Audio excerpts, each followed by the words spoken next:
I'm going to get rid of this stupid thing.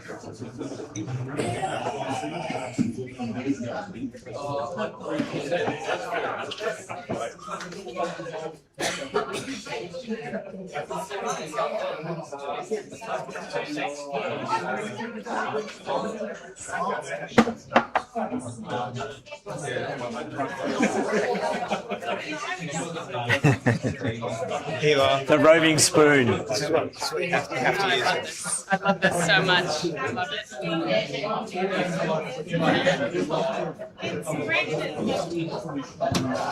It's very Anything to say? I know. I was gonna hold it, but I reckon this is more comical. More comical. Right?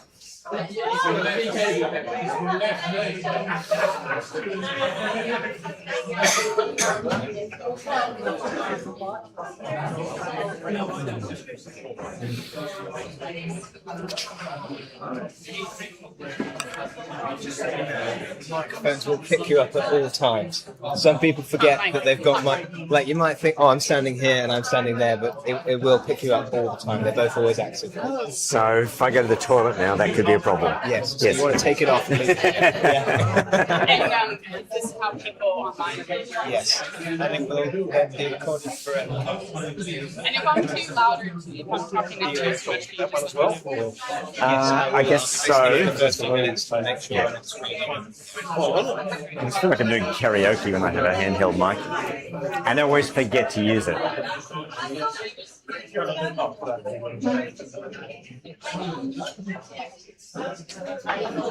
Oh, that's cool.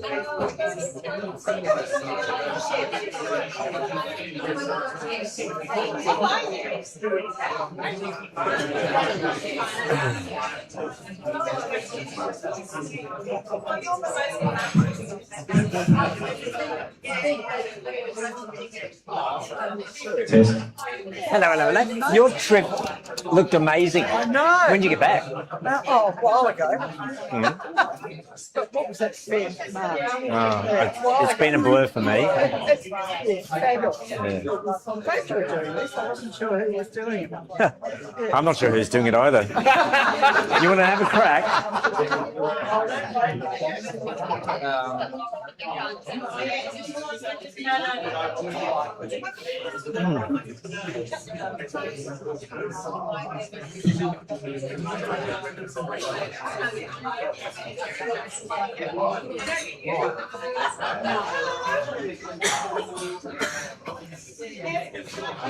Cooperating?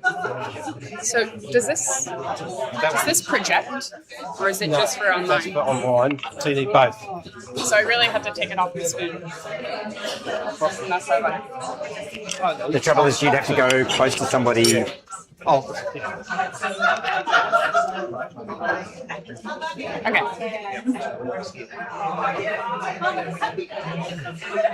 Good evening. Welcome, everyone. Celia, unfortunately, who's been a big push behind this, she's our chair of our AWKR committee, couldn't make it tonight. So I'm here to kick us off and welcome you. But thanks so much for turning up. We have a really great crowd, really mixed. Definitely believe there's some AWKR participants here tonight. How many? Raise your hand if you're doing AWKR. Nice, excellent. Woo. Just a couple weeks away. And are there any boat owners who are lending their boats for AWKR? Or you're entering your boat? Well, round of applause to the boat owners. Put your hand up.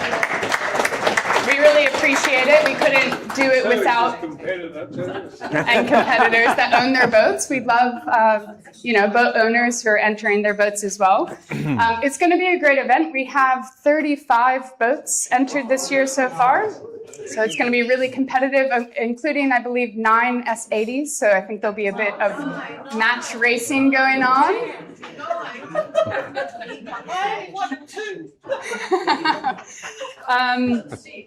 And it's a lot of fun. If anyone in the room hasn't come to AWKR before, really invite you to come down to the club on the Saturday, the Sunday, see what it's all about, enjoy the atmosphere. It really is one of the best atmospheres for a regatta in Australia. Just a really great vibe and really well run. Thanks in part to our boat boys. I see our chief boat boy in the back, so round of applause to Alex.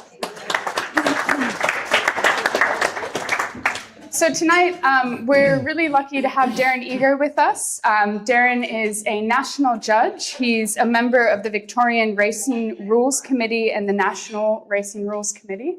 Did I get that right? Yep, that'll do. All right. Close. And he's here to tell us not just about the rules. We've asked him to focus on, the hot points around the course, the common points of tension.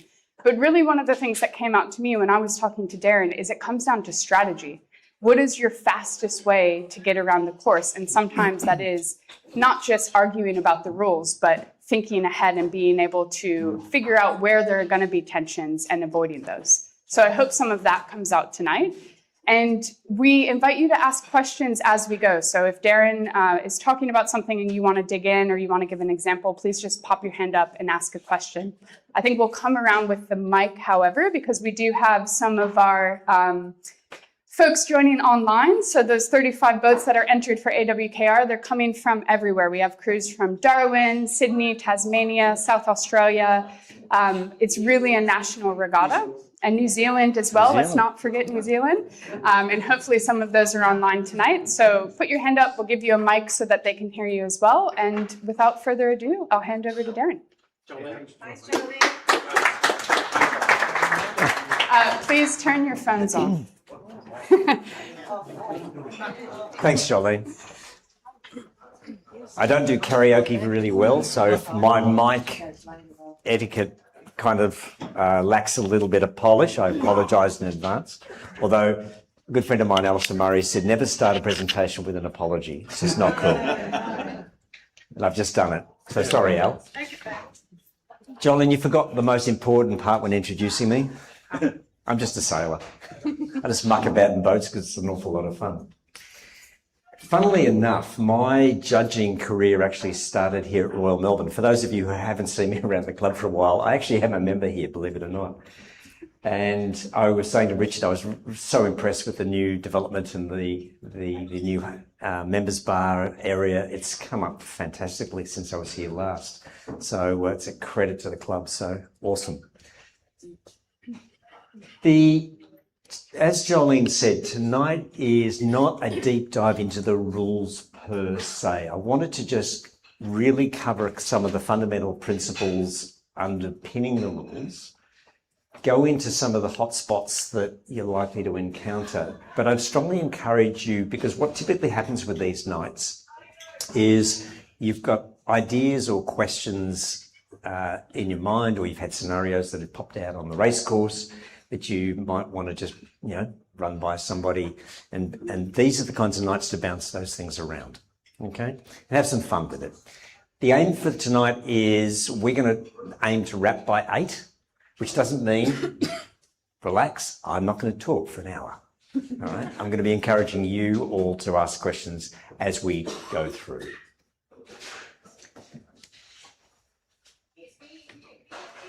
One of the fabulous things about sailing is that it's one of the last bastions of self-policing sports. So when you sign on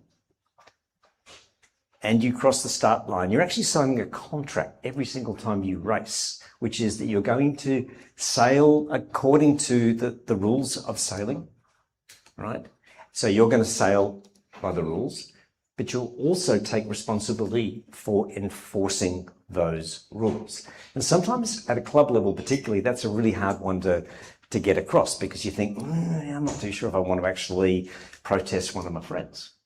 All right? But that's part of the game, and we'll talk about that a little bit later. As a fundamental principle of the rules, if you do happen to make a mistake, and we all do make mistakes, and you break a rule, your responsibility is to promptly take a penalty, which may be turns on the water, or in some extreme cases, it may even be to retire. When we're working with kids, at kids regattas, one of the things that we really press and really hang on to is this self-policing policy. So don't see it as a little bit of a negative for the sport, because sometimes there's a bit of pressure to have more judges on the water, more umpires, those kind of things.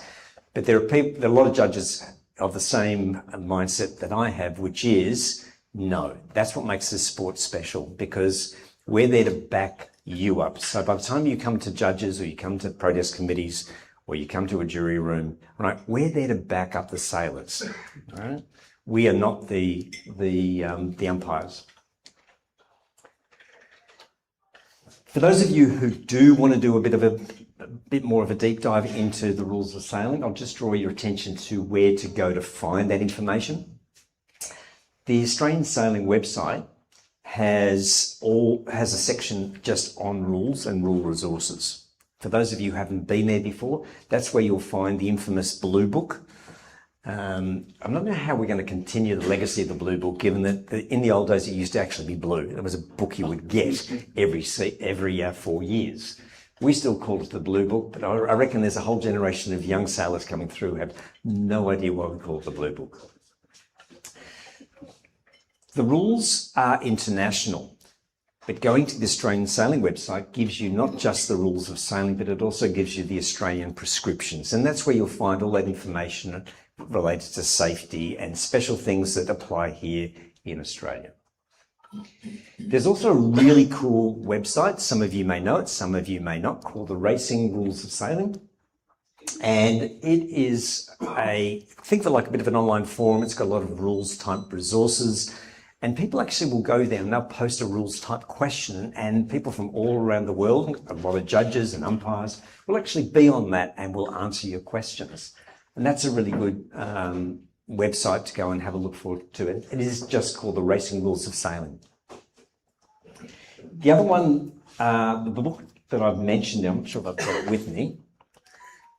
Has anybody ever used the Brian Willis books? Yeah? Yeah, they're good, aren't they? So this is the current edition. He does them every 4 years. Okay? And it's Full of green. this one's green. It's called... Sad.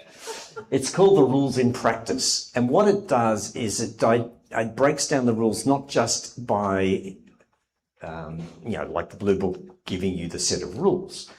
It actually works through situations and scenarios and helps you digest the rule in terms of what actually happens out there on the water. So and it does have a copy of the rules in the back as well. So it's actually a really good thing to have in your kit if you wanted to print a copy of something. The other one is Allen UK. Allen is a boat fitting manufacturer out of the UK, and they have got now into the habit of every 4 years putting together a fabulous poster which shows if you like, a racing course and highlights the key rules that typically apply all the way around the course. It's a fantastic resource. It's free. You can obviously buy a copy of it and get it sent over, but they make it available as a PDF. And that's what it looks like. And as you can see, it is fantastic. So it covers the start, first, up the work, top mark, all the way around the course. If you've got gates, it covers that. And if we zoom in a little bit, like here, can you see that? All these numbers refer to the rule that applies in that kind of a scenario. So if you just want a really good, simple graphical starting point for making sense of the rules in practice, I can highly recommend it. It's a fabulous resource that they put together, and they do it for free every 4 years.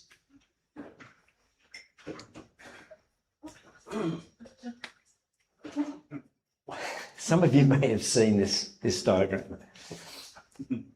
When we're talking about the rules, it's very easy for us all to become bush lawyers and start really getting caught up in the minutiae of the rules. But one of the things you've got to apply when you're thinking about the rules is this concept of perspective. Okay? So the rules are the rules. They're not open to interpretation. But everybody out on the racecourse has a context, their boat, what they're doing, their perspective on things. So the way that they might see or interpret a particular scenario, right, can be wildly different. And the classic one of that is the simple port and starboard. Okay, so when we talk about a port and starboard, it's the most obvious one. As kids starting out sailing, it's Green Fleet 101 port starboard, right? The port tack boat, of course, has to give way to the starboard tack boat. Okay, but at what point does the starboard tack boat begin to be a little worried that the port tack boat's not going to give way?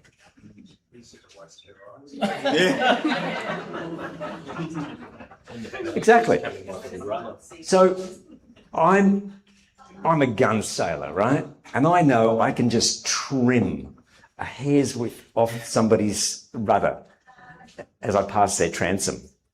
Okay? And I'm confident I can do that. Yet I'm sailing against somebody who's a little bit nervous, a little bit newer to sailing, and that level of proximity scares the bejesus out of them. And they see me coming towards their transom, they panic and they bear away. Okay? And it's all about perspective. It's about how they see that scenario, not how I see it. The other thing to bear in mind too, and this comes into it when we're talking about where you on the course, what kind of boat you're in, all those kinds of things. If you're sailing a little 2.4 metre, right, your head is at water level. And what the racecourse looks like from your perspective down here is going to be completely different from this guy's perspective, right? The helm, the bowman, okay? They're not all wrong, they're just different perspectives. So we need to take those kinds of things into account when we're considering the rules. And I make this particular point because this is one of the most common misunderstandings when you go into a room. People will get quite upset because they go, oh, this person is lying. No, not rarely do people lie. In my experience, maybe Richard, your experience, rarely do people lie when they come into the protest room. But what is common is that we have this different perspective. All right? No, I'd used that example before, the old port and starboard. Oh, that was the other thing I was going to raise. Again, perspective.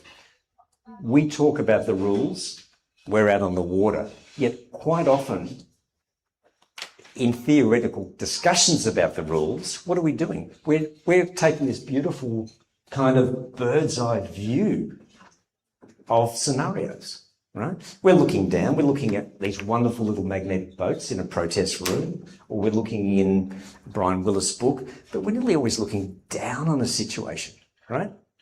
Okay? But that doesn't happen in the real world. That's the perspective that we're seeing. And in an extreme case, that's actually what it really looks like on the water. Okay? We don't have drones. We're not looking down. We're not looking at scenarios like that. Yet somehow we've got to translate that into what happened. All right? It's not easy. But that's our reality. Has anybody had the opportunity to hear Victor speak? Victor Kovlenko, the medal maker, most amazing man, lovely human being. I had the good fortune of spending a little bit of time with him up in Sydney. And I heard him giving a briefing to some people. It was talking about people were wanting all sorts of go fast tips for how does he get his guys to go so fast in the 470s? Because that was his particular discipline. And he said it's simple. You sail your boat as fast as you can. And he was a huge advocate for sailing strategically rather than technically.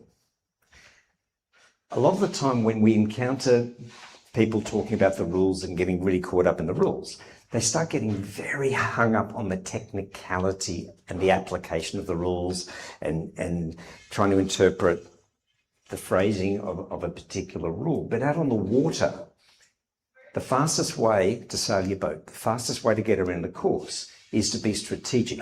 So understanding the rules, knowing the rules, obligations and responsibilities, means that you're far less likely to get involved in an incident where you don't need to be pushing the limit of rules knowledge. And so Victor's motto was sail fast and sail clean.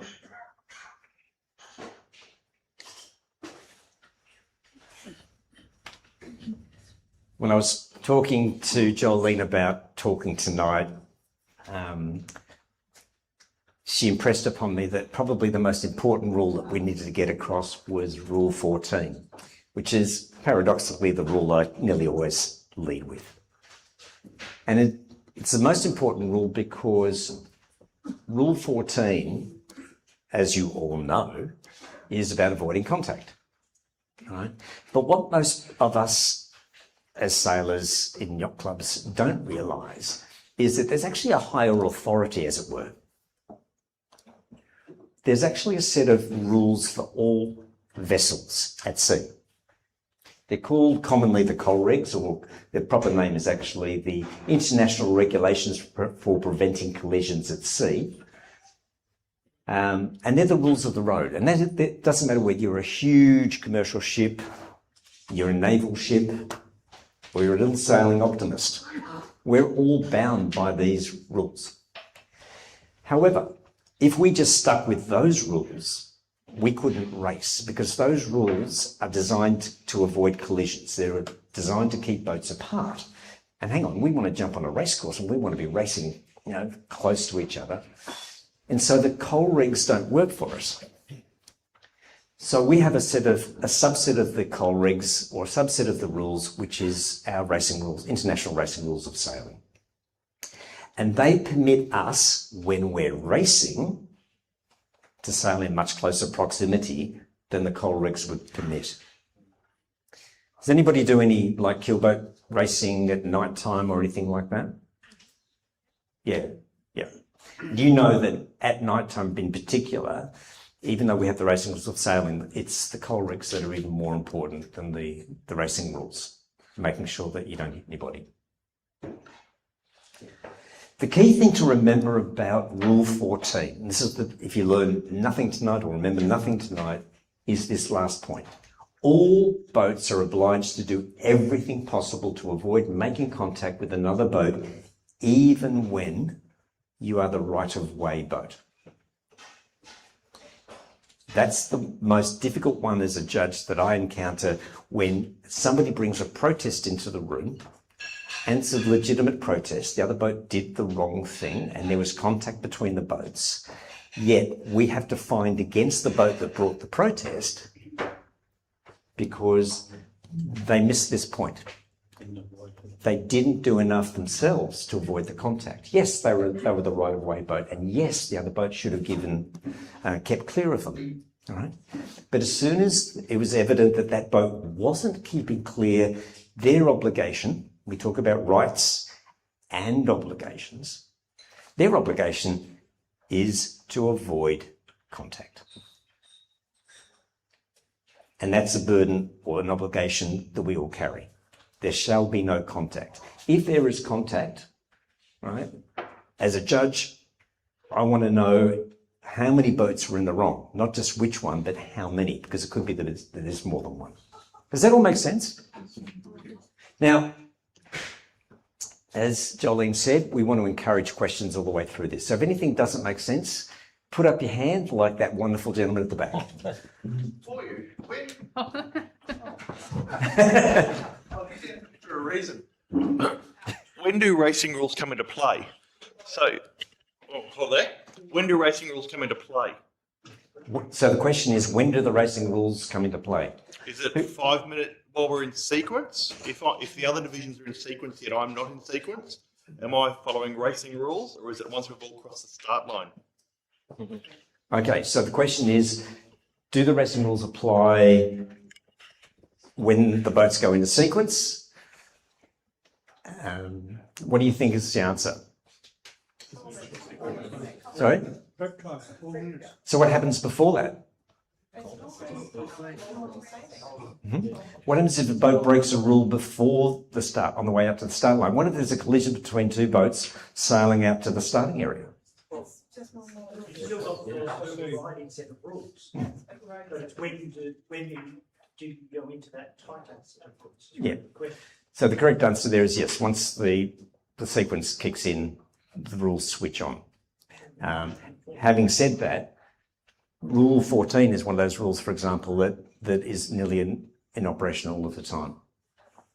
Okay, so but generally the rules kick in once the 4-minute sequence is kicked in.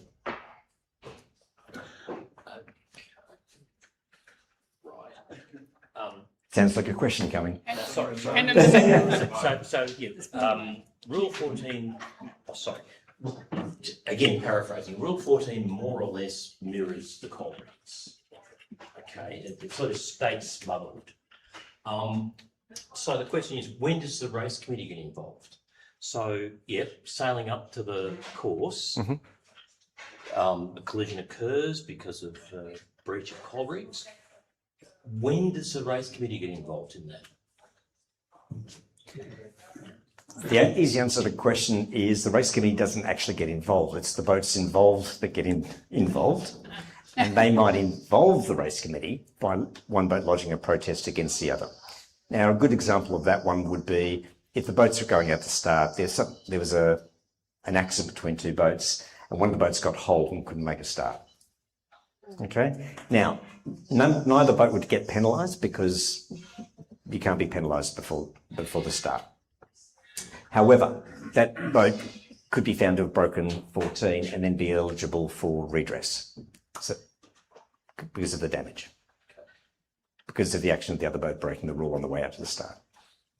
So you could have port and starboard prior to the start, and the damaged starboard boat couldn't make the next start, and so they might be eligible for redress. They'd be considered for redress.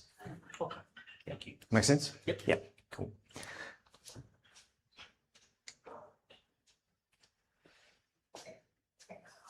I'm not going to read this one. This is the direct rule 14, straight out of the rule book. I just want to draw your attention to something, though, that has changed. For those of you who have been reading the rules over a number of rule books, there was a slight change in the new book, all right? And that is point B, not cause contact between boats. So it now recognises that you might not be the one that does creates the or has the accident or makes the contact. But if your actions were responsible for causing contact, you could still be penalised under 14. That's a new thing that was put into this particular rule book.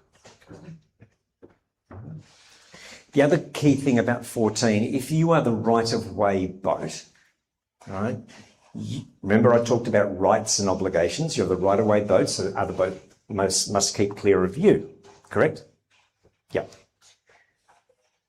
But you also have an obligation to avoid contact, even though you're a right-of-way boat. But that obligation doesn't kick in until that point when the give-way boat, or the keep clear boat, right, is obviously not keeping clear. Right? And it's a really hard one. It's quite subjective, and that's quite often one of those little tricky ones when you come into a protest situation, that trying to work out at which point did the obligation of the right-of-way boat kick in to avoid that contact. You know? So I'll give you another example. Port and starboard, nice and simple. Keel boats, long distance race, starboard tack boat, been on a starboard tack for about 15 minutes. The port tack boat, been on a port tack for about 20 minutes. Converging, then all of a sudden, out of nowhere, the boats appeared. There was a collision. There was damage. Out of nowhere. Needless to say, the starboard tack boat was a little bit surprised when they were disqualified as well, because their obligation was to keep a watch, to keep an eye out for other boats, and they had plenty of time to see that port tack boat approaching them. And when it was clear that that boat was not keeping clear, they should have taken avoiding action. That's so subjective. There is an element of subjectivity about it. The question here was, that's so subjective, and you're right, it is subjective, but it comes down to this phrase that we were talking about the other day, which is the idea of good seamanship or good sailorship. Seamanship's okay. Seamanship's not. In other words, rights and obligations. You have an obligation to avoid contact. How do you meet that obligation? You've got to keep your eyes out of the boat. You've got to keep an eye out on what's happening around you. If there are boats that possibly are going to intersect with you, are they doing the right thing and keeping clear of you? Are they ducking you? Or are they blind? They can't see you. Their genoa's in the way. They can't see you at all. What do? Just go, I'm the right-of-way boat, bang. No. So generally it's not that, there is an element of subjectivity, but we can work that one out. Any questions about 14? Yes? We'll repeat it. I feel like your message is that sometimes it should be in a clear scenario. Between the votes, like those better to protest rather than just not protest.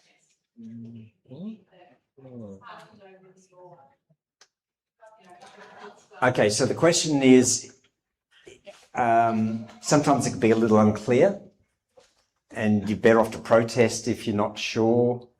Is that the gist of what you're saying? Yep, okay. If you keep in mind this idea of rights and obligations, and you're very clear about if you're the right-of-way boat or the keep clear boat. If you're the right-of-way boat and you believe a boat has infringed you, has broken a rule, and you've had to take avoiding action, then it's your decision to then alert that boat that you believe they've broken a rule, protest them. Hopefully they agree and apologise by taking a turn on the water or 2 turns on the water, and it goes away. Failing that, if they don't take an on-water penalty, then you can then go that next step of formally lodging your protest and bring it to a protest committee or a jury. Does that make sense?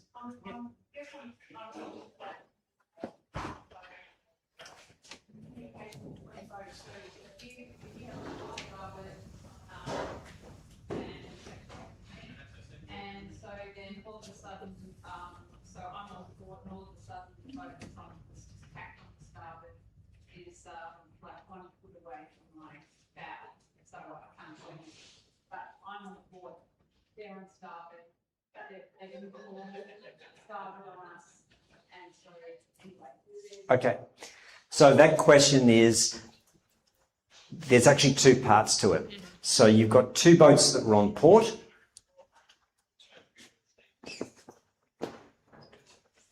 So 2 boats on port, something like this. I've used red because they're on port. Okay, this one now very closely suddenly throws in a tack. And we're going to make them green. Can you see that? Okay. Again, rights and obligations. Before this boat can claim its right as a starboard tack boat, it's actually got to pass through a couple of other rules. All right. When a boat goes head to wind, it's now tacking. A tacking boat is obliged to keep clear of all boats. So if they throw in a tack so close to you, right, okay, that's a problem.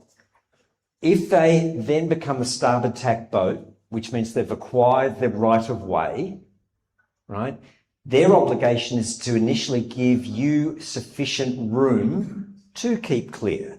But if they slam it in and you've had to go, whoa, and do a huge duck, right, and there was contact, no matter what, right, you just skimmed the back of the boat or whatever, right, they're the ones that broke the rule, not you. Does that make sense? Yeah. So there's a sequence where rules turn, you know, two port boats, same tack, right? Then a tacking boat, that's got responsibilities. And then even the boat that is become the right-of-way boat, all right, initially has to give the other boat the time to keep clear of it. You can't rob it of that time. Okay? That then leads to the next question below, which is that the tapping boat could be tapping for quite a long time if they stop.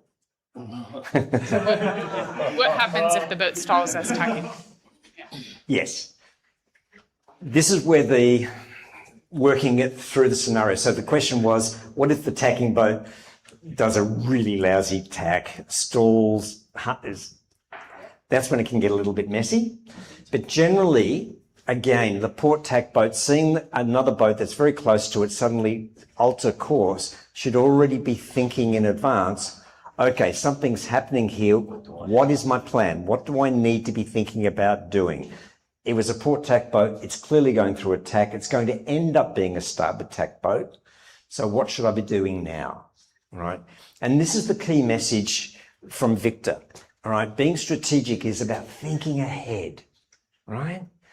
Right? We all know what's happening now, but what's going to happen next? Now, what do I have to be ready for? For example, here's a common one. We're approaching the top mark. We're all on port and we've got a few starboard tackers coming in. All right? Okay. We know at some point we're going to have to do something about the starboard tack boats, plus we also want to get onto starboard ourselves to fetch that mark. Okay? So we're already thinking which boats are likely to be a problem for us. All right? I'm the windward boat. I've got a leeward boat below me. We've got a line of starboard tack boats coming in. Okay? This boat's here. That's me. This guy, I'm already thinking he's going to have to do something. He's either going to carry through and tack, right? Or if he doesn't think he can do that, he might slam a tack in, which then presents me with a problem. So I'm already thinking, what's this boat going to be doing? All right? Under the rules, I don't have to anticipate anything. That's the key message about understanding the rules, is the rules don't include anticipation. The rules are very clear, black and white. But being strategic and good seamanship says, I need to be thinking not about what rules are applying now, but what rules are going to apply in the next couple of seconds, minutes, what's likely to happen. Does that make sense? Yeah, yeah. Sorry, just one. Oh, yeah. Sorry. No, it was just in your earlier example where the boat tacked ahead through. You mentioned that you implied that it required contact before the breach occurred. Is that actually correct? Because that boat that took that action, and clearly if we hit him, there's a breach, that's fine. But if we were able to avoid the collision, but of course still have to disturb our... Oh, you mean the one that slammed the tack in?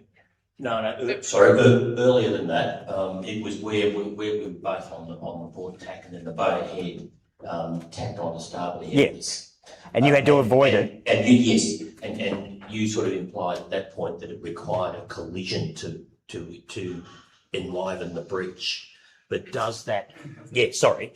We don't need the collision, do we? No, absolutely not. And if I gave that impression, I'm sorry, I am wrong, because that's definitely not the case. The moment this boat has to take avoiding action to miss a boat that should be keeping clear of it, all right, that boat's in the frame, all right? It used to be many moons ago that in order to make your point, you actually had to have contact, right, to prove it. We're way, way beyond that. If there's a reasonable apprehension that if I don't alter my course to avoid you, right, when you're the keep clear boat because you're tacking or you've just acquired right of way and I have to do this big dive to miss you, that boat's in trouble. So would you say, is there no scenario where the boat that tacks onto starboard completes its tack and is now the right-of-way boat, that the port boat has to just avoid them within the rules? Yes. So if this boat is able to tack, complete, and remember, completion of a tack isn't the sails trimmed. It just has to be back onto a close haul, come down to a close haul course, right? The sails could be flogging out here, but as long as the bow's pointing in the right direction, she's completed. And if this boat has enough time now to duck and not make contact, then by definition, she's been able to keep clear. So there has been sufficient time for this boat to keep clear, even though it had to avoid. So if it was a third boat in this scenario, we'll take the red one. It's okay, it's for the people online. So if there was another boat, for example, down here? No, we'll take the red one. Take the red on the right, yes.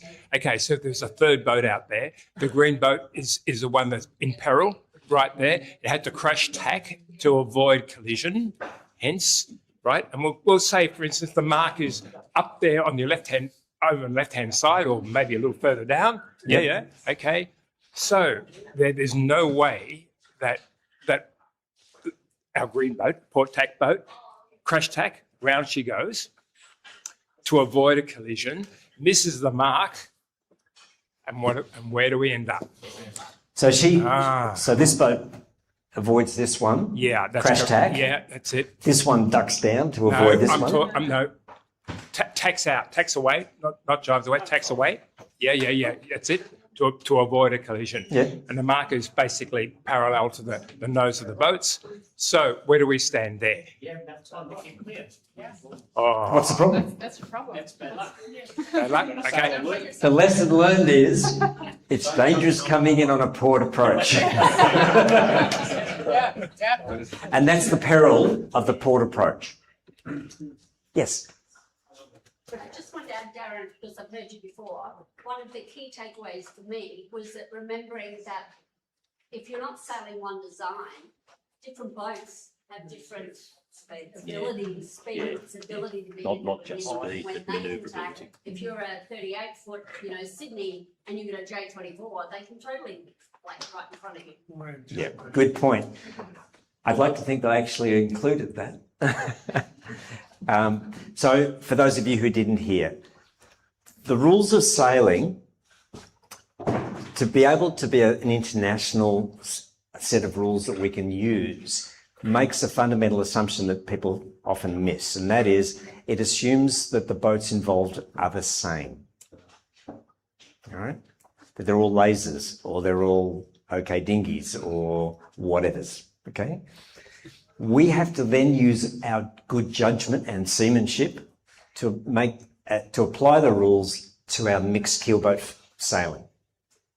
All right. And again, taking that mindset of Victor's, which is sailing fast, sailing clean, right? If you're sailing an S80 and you come up against, TP52 on the racecourse, which could happen, right? Then how you approach a mark rounding with that kind of a boat, or in that kind of a scenario, is going to be different than if you were approaching a mark rounding with a bunch of other S80s. All right. And so things like the zone, how big is the zone when I've got a 52-foot boat versus a 26-foot boat? All right. Does anybody know the answer to that? whoever gets there first. Which the irony is, the TP52 could be in the zone, but behind the little S80. Yeah, yeah. But again, you need to use good judgment, and it's about being strategic, right? If you're in a TP52, you're coming hot into a mark, you've got an S80 in the zone, mark room, and you know, the smart thing would be, okay, just treat it as part of the mark. Go, you just sail around it. You're going to go faster anyway. Don't try and, push your rights going to a mark. So what is the zone? Is it the S8? The S80s. Yeah. First boat to the its zone. Yeah. So which means that we down at Sandringham we've got a boat called Belle. I think she's 65 feet, something like that, right? And I'm 32 feet, right? So, my zone's half of Belle's. There was a question up the back.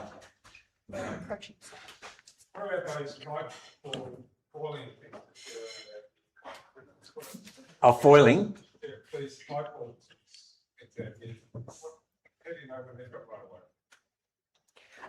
They're same rules. Yep, everything's the same with foiling classes. There's no change there. I think you talked about things like foiling balls, not boats. So they're not boats. They do not have masts. They have a kite. They still have a kite on the windward side or a leeward side. So kite, there's slight modification, and again in the rules there are modifications for classes like kites, but they still have a port and starboard scenario. Okay, I'm going to whip through because I realise it's common scenarios, key hotspots. Obviously, the start. It's one of the key places where we have potential issues. And what I've shown up here is just it gets back to that question about when do rules turn on, when do they turn off. So at this particular point, we're in the sequence, which means the rules of sailing apply, but we haven't started. So in this particular situation, you've got Rule 11, windward leeward boat, coming up. This boat, the yellow, can take this boat, green, push them right up if they want to, right? Okay? But as soon as the gun goes, not when they cross the line, but as soon as the gun goes, in other words, there's a start, yellow must drop back down to her proper course. So you're allowed to luff. Yep. Yep. Okay. So that's just, again, another little example where you can be forced into a situation you didn't realise because you don't know that business about proper course. So sometimes what happens is these boats will continue, this yellow boat will continue beyond the start and not allow this boat to come back down. That's a common one. The other common one, which I forgot to put in here, is the old barging one. Okay? No. The start boat is not a mark of the course, which means that if a boat tries to sneak in here, right, they're not allowed to, obviously. However,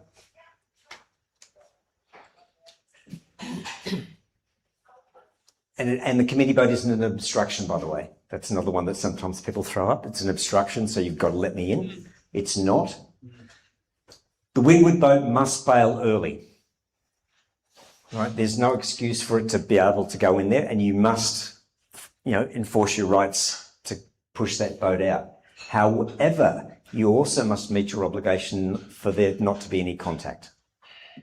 Okay, this is a toughie because the leeward boat must avoid contact if it's reasonably possible to do so. What is nearly always the case is that boat has another boat below it. More than one. That's right. And so if you can see a boat that's obviously coming down, it's going to try and barge in, you already want to be talking to the boat below you to let them know, I may require some room. I'll be protesting this guy, but I'll need room so I don't hit you. But the boat below actually has a responsibility under Rule 14 That's right. to be It dominoes down. And this is where the contact rule, where a boat can't cause contact. So, for example, let's just say we had that scenario. We've got this boat barging, and we've got these boats like this. Okay, this boat realizes there's going to be a problem, right, and is going to have to go down. Calls this boat to go down, and there's room for it to do so, but they don't. Right, and as a consequence, this boat comes in, and there's a big cluster, and they do that. Okay, and that happens. Right, this boat would be in trouble because their refusal to give this boat the space meant that they caused the contact. Okay.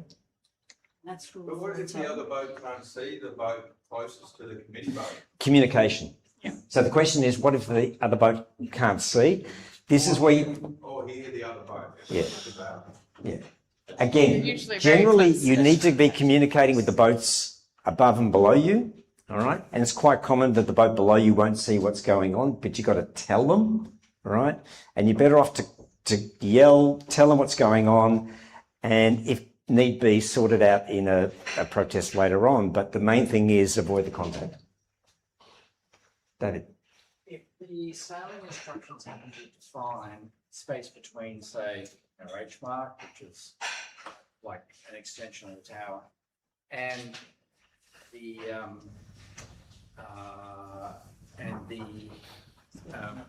sorry. No, it's not. So if the sailing instructions happen to define the space between a barging mark, extension of the tower, and the Breakwater. breakwater as an obstruction, does that allow a boat to effectively barge it? Ooh, David, you hit me with a technical one. You rat. It depends on how it's defined in your... It's not an extension of the tower. No. So Between that and if essentially you've got a clearance mark, which is to keep boats away from what would be an obstruction, which would be the breakwater, right? It depends on how you've defined it. That in Right. itself That could become an obstruction. That could become an obstruction. And if that's the case, then does that mean that somebody can actually effectively barge it? They can use that as continuing obstruction, yes? Only if it's defined. Well, would that be a continuing obstruction? I mean, the mark isn't continuing. Well, no, but the space between there and the breakwater is. And you barge at H. So you can barge there. No, you should be laughing up at the first go through this property. So You should be, yeah. I rewrote it years ago, but it's another story. Yeah. So can they actually use that as like to barge in? I would If say it's between. you can't ever barge, but if the door's open, in that case, you could go in. But if the boats are away and the door's open, you can get in there if it's an obstruction, which is not actually barging, and barging is not No, but obstruction. isn't the argument that H is not the obstruction, it's what H is marking that is the obstruction. Exactly. H and the ends of the. Yeah. Off the top of my head, I'm not going to give you a definitive answer in case I get it really, really wrong. That costs too much. But that's a really good bar conversation, David. Yeah, okay. I mean, with something like H, if you've got Let's come back to H later. Yeah, I mean, how you've defined H, and what the intent and the purpose is, that's something that we'd have to look at in a bit more detail. Lou with marks. This is a hot spot that comes up all of the time, which is trying to work out whether a boat's in the zone, and going back to your point about different boats, different keel boats. Again, if you think about the fundamental principle of mark room is designed to ensure that a boat can get around the mark and clear it safely without any contact with any other boat, then boats that believe that they've got mark room, reasonably believe that they've got mark room, should be given that mark room. And if you believe that a boat took mark room that they weren't entitled to, then your obligation is still to give that mark room and protest them. All right? But the main thing is, don't get caught up in were they in the zone, weren't they in the zone. If it gets that close that it's very hard to judge it, then in all probability that the zone, the boat was entitled to the room, and just give them the room. But if the inside boat's got an overlap, then the leeward boat really has to be clear. Yeah. Yeah. Can you touch on requesting redress? So if I'm at the top mark and I've got a committee boat or the media boat in the way of everybody, I've got a crash tactic to get away from him, so I have a collision on him. Then I want to request redress from the committee. What then happens there? So I've then breached the racing rules, gone into coral reefs to avoid the committee boat, which is sort of on station but being test.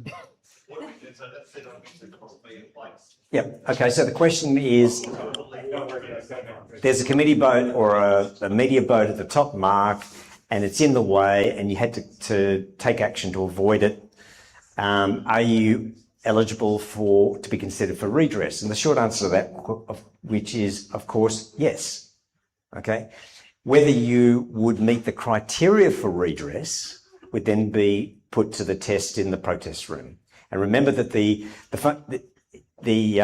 you've got to show that your position was made significantly worse because of that boat, and secondly, through no fault of your own. In other words, if you put yourself into a bit of a tricky spot, you might find that you didn't meet the criteria for redress. So that's one it's a case by case one. Depends on how bad it is, and hopefully, that doesn't occur. You go through at the bottom right scenario where the inside boat is on port and the outside boat is starboard, and there was a big plate, so the outside boat is starboard at the bottom mark. Okay. All right. So the question is bottom mark grounding. At the moment, you can see all the boats are coming in on the same tack, but it's quite conceivable, particularly at gates, where you might have boats coming in on, okay, I'll do this properly.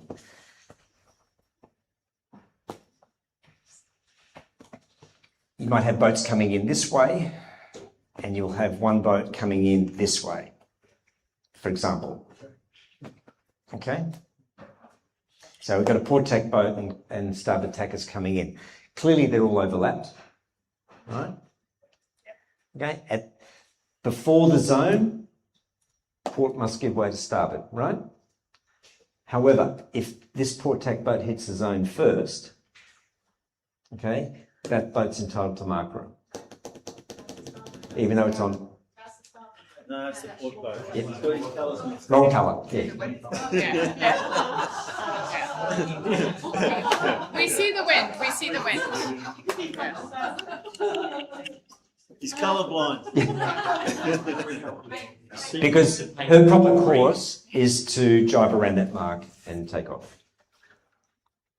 Okay, so that's the only situation where you can be on opposite tacks once you're in the zone and be entitled to mark room going around the mark. And also at the top mark, sometimes people will come in on the port tack at the top mark, and then they'll ask for mark room at the top mark. They'll ask for it, and then, can you explain that please as well? So the question is, port tackers coming into the zone. I'm going to keep hitting that lectern. Port tackers coming into the zone and asking for mark room of the starboard tack boats, right? It's nice of them to ask, but they're not entitled to it. Because at upwind, port and starboard rules, so they've got no rights. And even when they then tack inside the zone, they've still got no rights as well. Because they've tacked too late.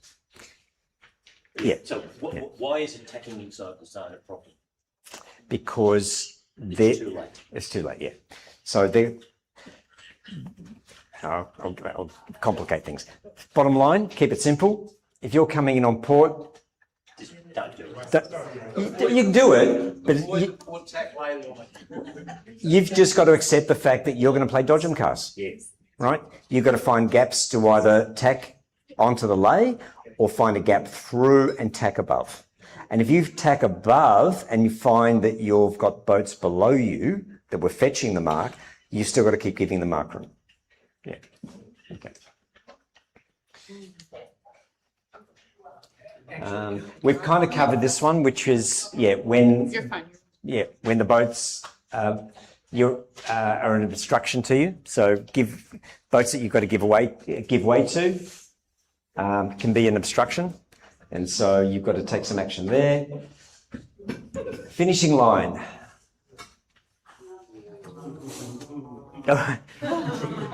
Did we get that on? Yeah, the room groaned. Okay. Downwind finishes, which I think we're going to have with AWKR. Okay. Bear in mind the downwind finishes. All right. Once you hit the zone, you do need to give room. It's a bit like the gate. All right. So you need to give room downwind at a finish. So again, strategically be thinking about, how am I going to handle that? I'm going to have to give mark room at the finishing line. So what am I going to do about this boat that is likely going to call me for room? All right. Similarly, upwind finishes. Okay. You can have two boats and you're trying to keep this boat out of the finish. So that's the finishing mark. Okay. But as soon as you hit the zone, you've got to allow that boat to come in and finish still. You can't push them right out. Could you please demonstrate the boats on opposite tacks? Which one? The first one, the boats on opposite tacks. There is marking, so like a... Oh, yeah. Okay. So there's the finish. We've got a boat on a starboard. Yep. Starboard. One coming in on port. Yep. To finish. Okay. Out here, it's just a straight port starboard. Yep. But once they hit the zone, right, this starboard tack has got to allow this boat to finish. At the bottom, downwind. Taking penalties. This one gets people into trouble. Do them as soon as possible. That's not halfway down the next leg. That's not just before you finish. It's as soon as possible. However, you must keep clear when you are taking your penalty, which means sometimes you've got to sail a little bit to get clear and then do your penalty. But don't leave it too late. Is it quicker to do a dive and then a tack or a tack and then a dive? Depends on the boat. Monica's question, is it quicker to do a tack and a jibe or a jibe and a tack? Depends on your boat. If you infringe before the start, inside the 5 minutes, can you do your penalty before the start? Sorry, say it again. If you infringe inside the 5 minutes before the start, can you do your penalty before the start? It's as soon as possible. Before the start? Yeah. So there's no penalty? Really? Okay. If you, yep. It still disturbs the setup at the start. So it still is a Where you disadvantage. said that you can use the finishing boat or finishing mark to go around if you have to do a penalty. That might have just pointed out that one results or whatever. But then you obviously have no obligation, you have no rights then, though, if you're doing a turn, you're coming back in and saying, give me room, I've got to get across the line. No, you're out. Yeah. So that's a really good question. Did I make that point? Oh, yeah, sorry, the finish. So let's just say that it's a really tight finish, you're coming in and you foul another boat right on the finish and you both go through the finishing line together, okay? You can still take your penalty, all right? And the quickest way to take a penalty in that scenario, let's just pretend that's our committee boat, there's our pin up here. Oh, yeah, that's right. Okay, let's just say Reds come in, they've made a mistake, okay, and they've sailed through the line. The quickest thing for them to do is to sail around the committee boat or the pin, depending which end they're at, and then finish the second time. However, your point is correct, which means if there's a whole stack of boats coming up to the finish, because they're taking a penalty, they've got to keep clear of them. So they may have to take a few sterns to get there. They can't claim room. That makes sense? Yep. Down the back.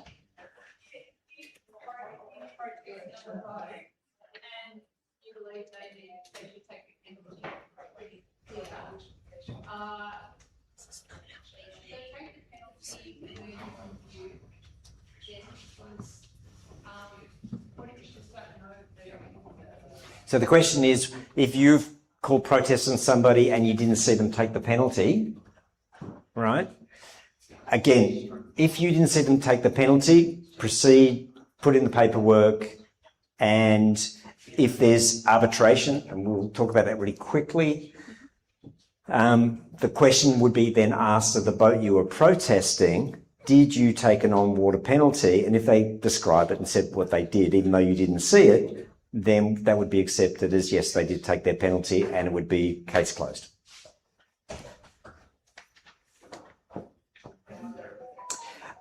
This little saying, if in doubt, spin it out. Again, being strategic on the water. Sometimes it's not in your best interest to argue the toss. It's quicker for you just to do a turn. Particularly, I think AWKR, we modified SIs for one turn, I think. One turn? Yeah. Practice doing your turns. See how quick, and going to Monica's question, is it quicker to do attack and a jibe or a jibe and attack? It depends on your crew work. Have you practiced it? If you call penalty, does your crew know how to very quickly spin the boat? Whichever way is quickest for your boat. Practice it.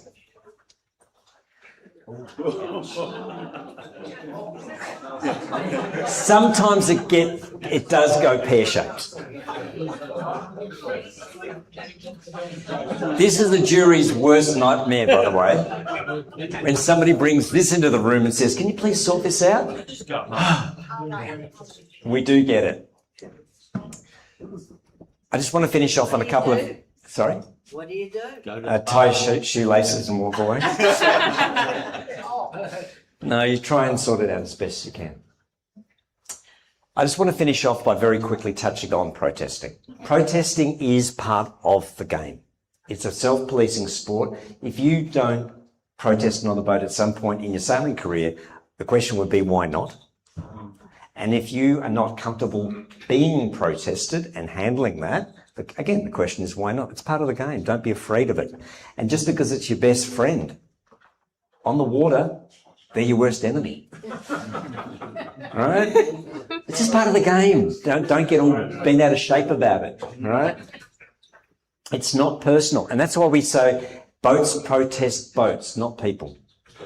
And there's only one rule in the book where it's against a person. That's a Rule 69 hearing. We won't talk about that one.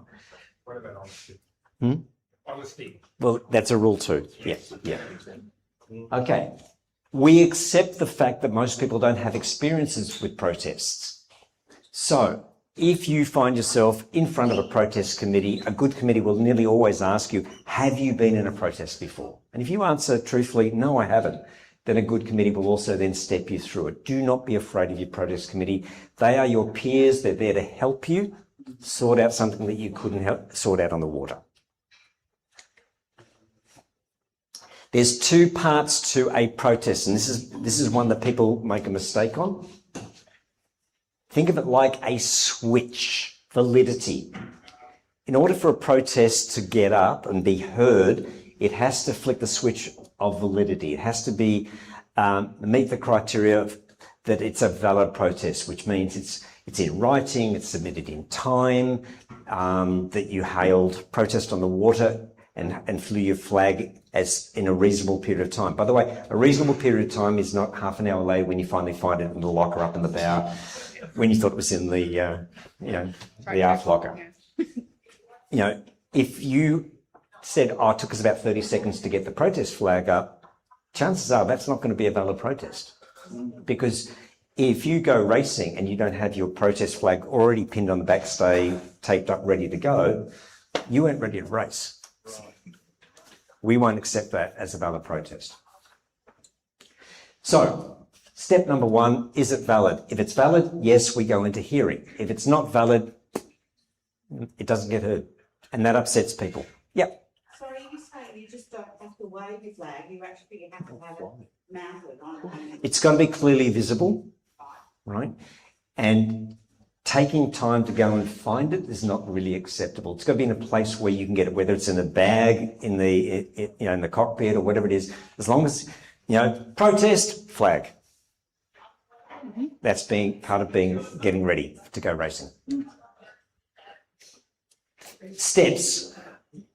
Ideally, you'll sort things out on the water. All right. If you can't, then you come off the water, and if your event has arbitration or Appendix T, as the AWKR does, then there's an intermediate step, which is arbitration, that will be offered to you. All right. That's a very quick process where one representative from each boat, no witnesses, nothing, very quickly come up to the arbiter, who's one of the judges from the protest committee. They will give you a couple of minutes to just tell them what happened, right? It's got to be quick, and the idea is the arbiter will then get a sense of whether one or both or no boat most likely broke a rule. And on the basis of, they will give that advice. They won't tell you what rule, they won't give you any detail, but they'll just say, yes, one of the boats possibly broke a rule, right? And they'll say which boat that was, and that gives that boat then the option to take a post-race scoring penalty, which is typically 30% unless it's modified. Okay? Which means that a lot of issues can then be dealt with quite quickly. Now, not all incidents that occur are arbitratable, and I'm not going to go into the detail of that, but arbitration is that great intermediate step. The other thing too is if you infringe on the water, don't take a penalty and then think about it afterwards and realise, I think we made a mistake there. You can voluntarily come ashore and take a post-race penalty yourself. You don't need to be, wait. David, you had a question? Who do we actually have this year to do arbitration? I think there's you, there's Chun, and you guys obviously have extensive experience. Mm-hmm. So Chun is an international race officer. Judge. So there's you, Chun, Yep. Don't ask me off the top of my head.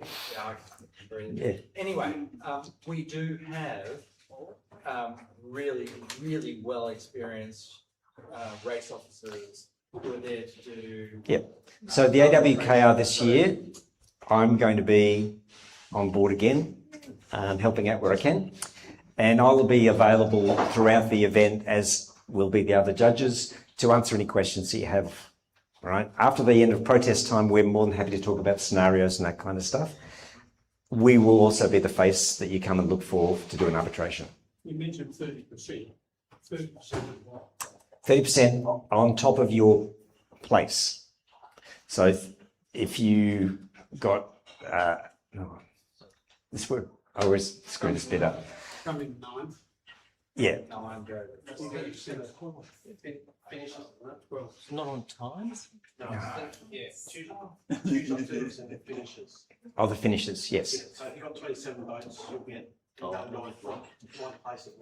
Second place added to your. Yeah, but you can't cop a worse than a DSQ. Take the turns. Take the turns. Take the turns. So there's more classes that are starting to use backers, and it's going to be part of the sailing instructions for that regatta. If there's a protest and they don't agree on that perspective, can the data from the other person's backers be forced to be submitted? Okay, so the question is, things like VACROS are being used more and more. Can that data be used as evidence in a protest hearing? The short answer is anything can be brought in as potential evidence in a protest hearing.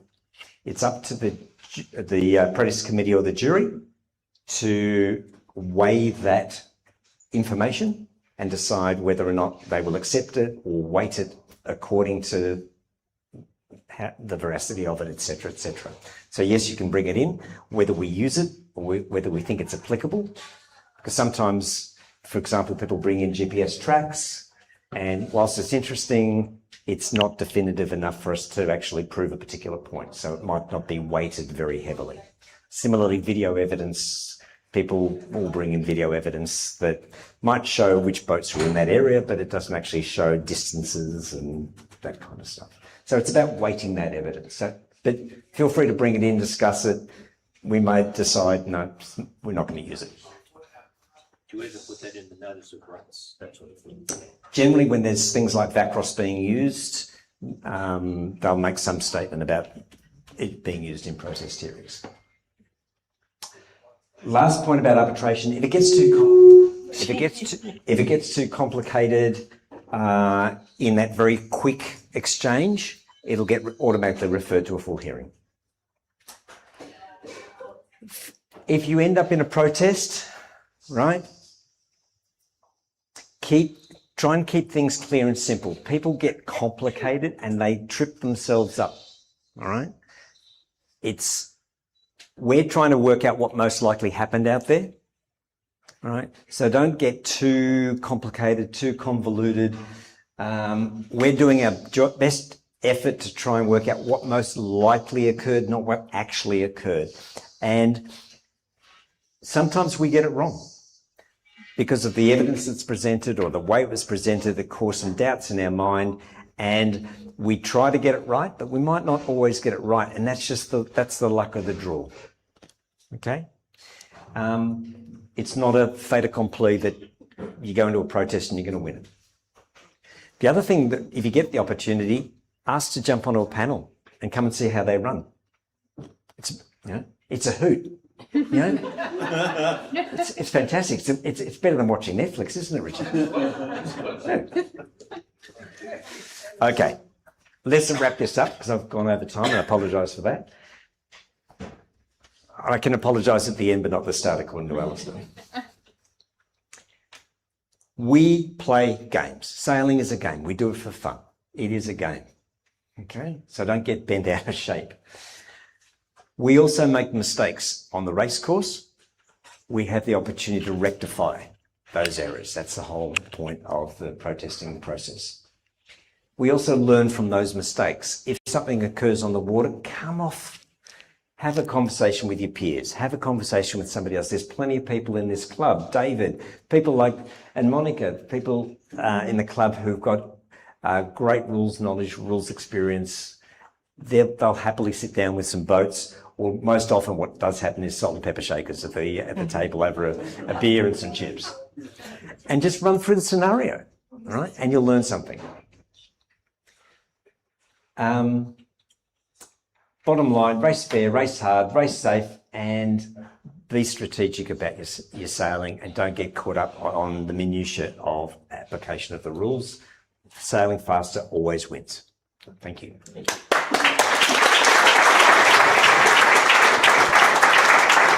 Thank you so much, Darren. Can we please just give Darren another round of applause?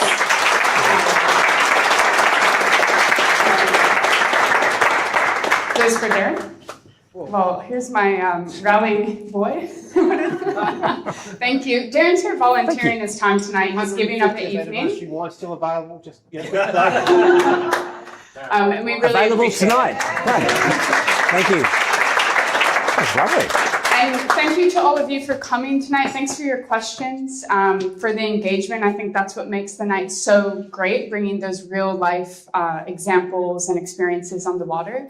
And I just have to say, the thing that really has stood out to me in this, Darren, is that fundamental shift. We go out on the water and it's, I have rights, you have rights, get out of here. But it's about being strategic, right? I just think that's such a good fundamental shift in how we think about how the rules apply on the water. So thank you for bringing that to us. We're going to do a raffle, and then we'll wrap up here. So, can you do the person picks the prize? yeah, yes, I can. And the bar is still open, but just if you have a raffle ticket, hang on a second. Good folks. So what's the first prize? First prize, we got a donation from a company called Ready Gifts. It's lovely salad dressings. I've had these before. They're delicious. You're trying to get your summer body in winter with your salads. Go for it. Oh, this one's nice and crumpled. It's red. A57. A57. Someone won? Oh, we have a winner in the back. Excellent. Yes. All right, what's next?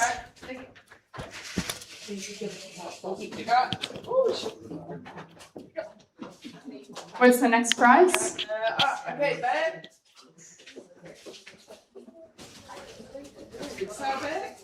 Ooh, a sail bag. Okay. Like for taking your stuff out to the boat. Okay. Another red. I'll go for another color next time. A82. A82. Do you win if you're not here? Do we draw again? Cherry looks like to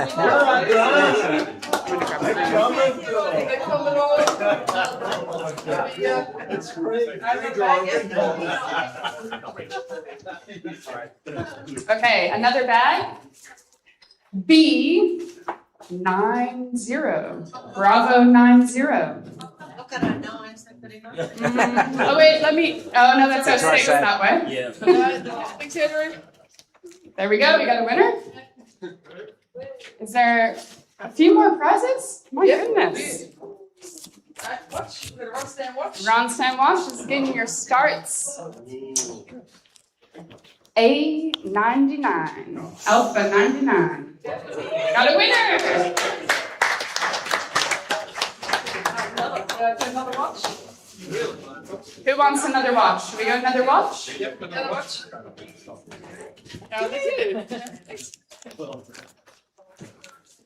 A37. A37? Yes, Sir Bob. Thanks, Bob.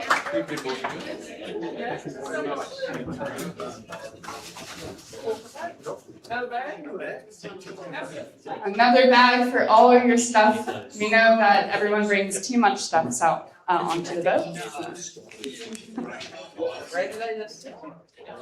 This says Desmond, RMYS staff. A24. Our accountant bought some. Actually, the accountants actually prices. That's interesting. All right, a pair of gloves. What size are they, Mom? These are medium, but if you've got small hands, you've got small. Okay. Bravo 88. B88. There we go. Again! Again! Hey, if you buy lots of tickets, you win lots of prizes. Okay. All right, now someone with small hands will have this ticket. Okay? If you have small hands, put them. Okay, I see someone. Alpha 75. A75. No? All right, we're gonna go again. Got to be in it to win it. Wait, are we gonna? Yeah. You're keeping them, or are we going again? Go again. A48. Woo! And small hands, I reckon.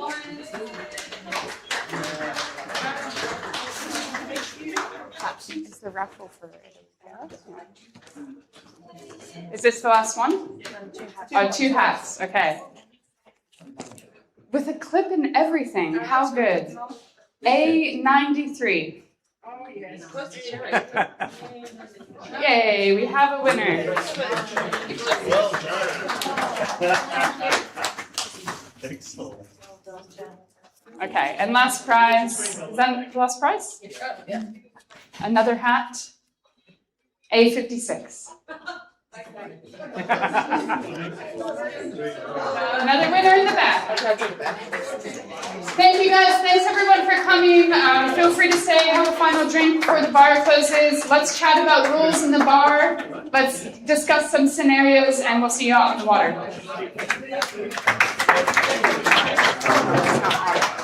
Thank you. Thank you before I let go. See those online.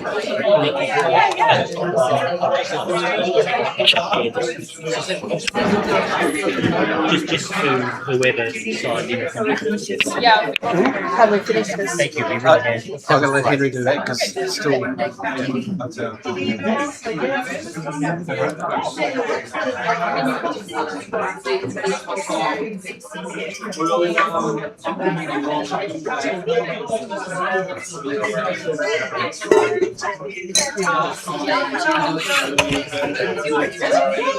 Ready to go? There are things when you're ready to.